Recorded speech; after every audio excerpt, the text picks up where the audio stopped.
Well, experts have expressed some concern and disappointment over Standard & Poor's recent update on South Africa's rating. Despite improved economic prospects, S&P declined to upgrade the country's debt rating. The decision to downgrade South Africa to junk status last year is one that will possibly be difficult to reverse in the short term. So for more on that, we're joined by Dr. Conrad Beyers, who's with the University of Pretoria. Thank you so much, Conrad, for your time this evening. You think that the decision by S&P Global in November last year to downgrade us to junk status was a bit premature. Tell us why. Yes, look, in November last year, it was clear that something major could have happened in December of 2017. And for example, Moody's decided to follow a wait-and-see approach.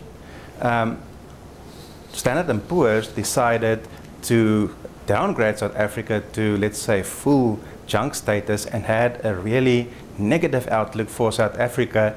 And now the picture from their side, the outlook changed completely. So in November, there were, for them, basically three options. If you thought that the Ramaphosa camp would win, a downgrade would not happen. If you did really not know, the wait-and-see approach would be more reasonable, such as what the approach by Moody's.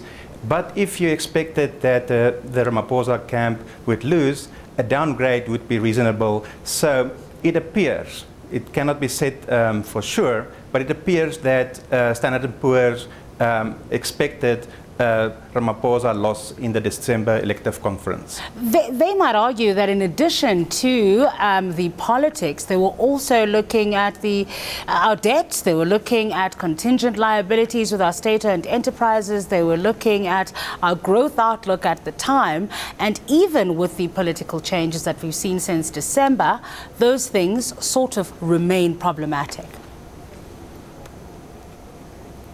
Yes, so the argument that everything will now be quickly solved is not valid.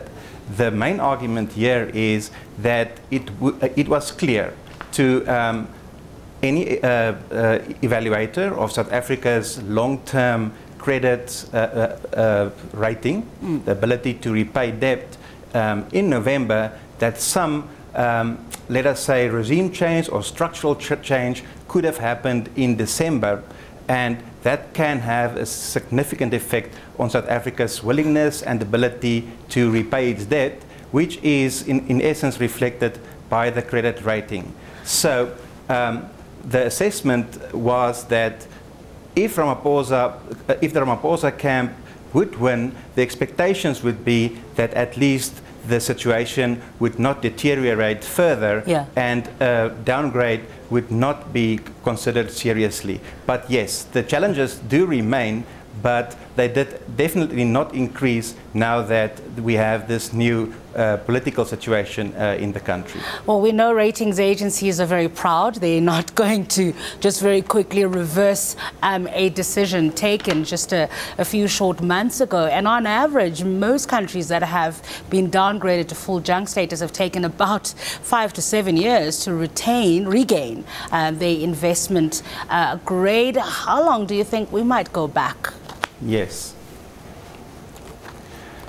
Well, that is the difficult part here. If a rating agency make a premature decision, it is very difficult, especially for a junk status decision, to reverse such a decision in the short term.